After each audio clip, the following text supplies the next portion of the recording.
ค่ะหลังจากจบวิดีโอนี้นะคะทุกคนก็จะได้ทราบว่าระหว่างการลงทุนเงินก้อนและการลงทุนแบบ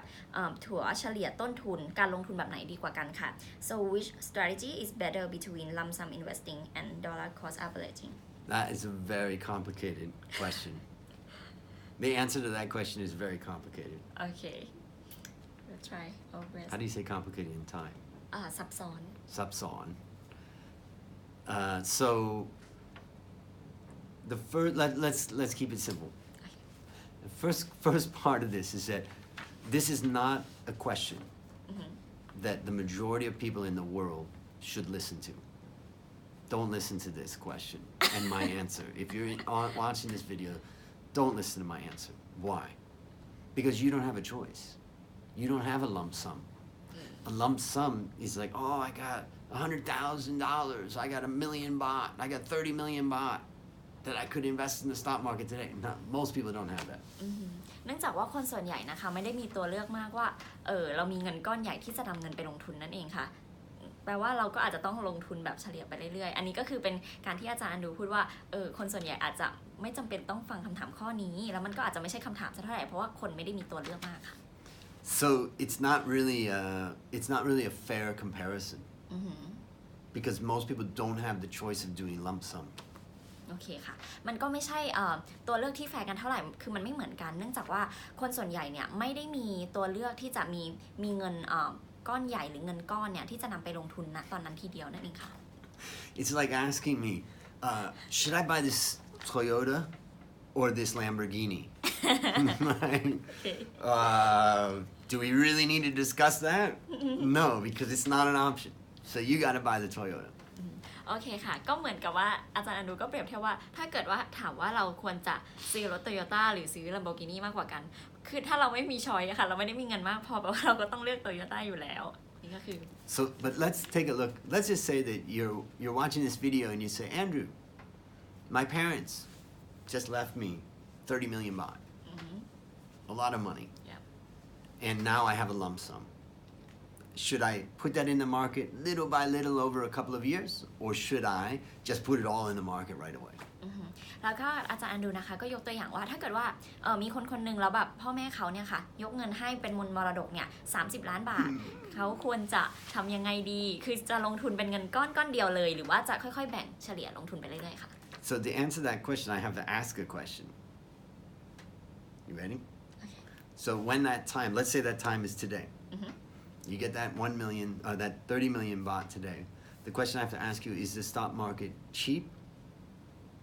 average, or expensive? I don't know. Oh. Well, let's say that your answer is the market is expensive. Okay. Okay? Then don't invest a lump sum right now. The market's too expensive. โอเคค่ะก็คือว่าอาจารย์อันดูนะคะก็ถามกลับว่าถ้าเกิดว่าตอนเนี้ยกวางมีเงิน30 ล้านบาทแล้วก็คำถามที่ได้กลับมาก็คือว่าตอนเนี้ยค่ะตลาดหุ้นมันถูกแพงหรือว่าปานกลางซึ่งกวางก็ไม่รู้แต่ว่าอาจารย์บอกว่าสมมติว่ามันแพงแปลว่าถ้าเกิดเรามีเงิน30 ล้านบาทตอนเนี้ยเราก็ไม่ควรที่จะลงทุนทีเดียวไปเลยเพราะว่าตลาดมันยังแพงอยู่ Now let's say the answer to that question was the market's really cheap. You are going to do better by putting your money in the market when it's cheap and earlier so it can compound longer. So a lump sum is better to invest if the market's cheap than dollar cost averaging. แล้วถ้าคำตอบข้อนี้นะคะเป็นว่าตอนนี้ตลาดมันถูกมากเลยแปลว่ามันก็ดีกว่าค่ะถ้าเกิดกวางนำเงิน30 ล้านตัวนี้ค่ะไปลงทุนได้เลยเพราะว่ามันจะได้ผลประโยชน์ที่มากกว่าเนื่องจากว่าเราลงทุนตอนนี้ได้ระยะเวลาการ compounding มากขึ้นรวมถึงว่าตลาดก็ถูกอีกด้วยค่ะ But the problem is nobody really knows if the market's cheap or expensive. Nobody knows the future, right? ค่ะแต่ปัญหาก็คือว่าไม่มีใครทราบค่ะว่าตอนนี้ตลาดถูกหรือแพงคือไม่มีใครทราบว่าอนาคตมันจะเป็นยังไงหรือว่ารู้ได้แบบตรงๆเลยว่าตอนนี้มันถูกหรือแพงนั่นเอง So that's the first thing. Plus, most people don't have a lump sum to even think about this comparison. ค่ะอย่างแรกเลยคือคนก็ส่วนใหญ่ไม่ได้มีช้อยที่ว่าให้เลือกว่าตอนนี้เรามีเงินก้อนที่จะพร้อมที่จะลงทุนขนาดนั้น But if you came to me today with the market where it is today, I'd say take half of that money, lump sum, the other half put it in month by month. โอเคค่ะ Dollar cost averaging. ค่ะแต่ถ้าเกิดใครมาหาอาจารย์อันดูในวันนี้นะคะแล้วถามถึงอาจารย์อันดูก็จะแนะนำว่าโอเคค่ะแบ่งเงินครึ่งนึงแล้วก็นำเงินลงทุนเลยวันนี้ส่วนอีกครึ่งนึงเนี่ยก็จะ Oh no, sorry. maybe 60% Okay. lump sum. โอเคค่ะก็เป็นว่า 60% นะคะจากเงินที่เรามีตรงเนี้ยลงทุนไปเลย Oh, wait a minute. Let's say 40%. โอเค Are you sure I'm not sure. อ่ะเปลี่ยนค่ะเป็นว่า 40% ลงทุนเงิน So ก้อน between 40 and 60. Okay you keep changing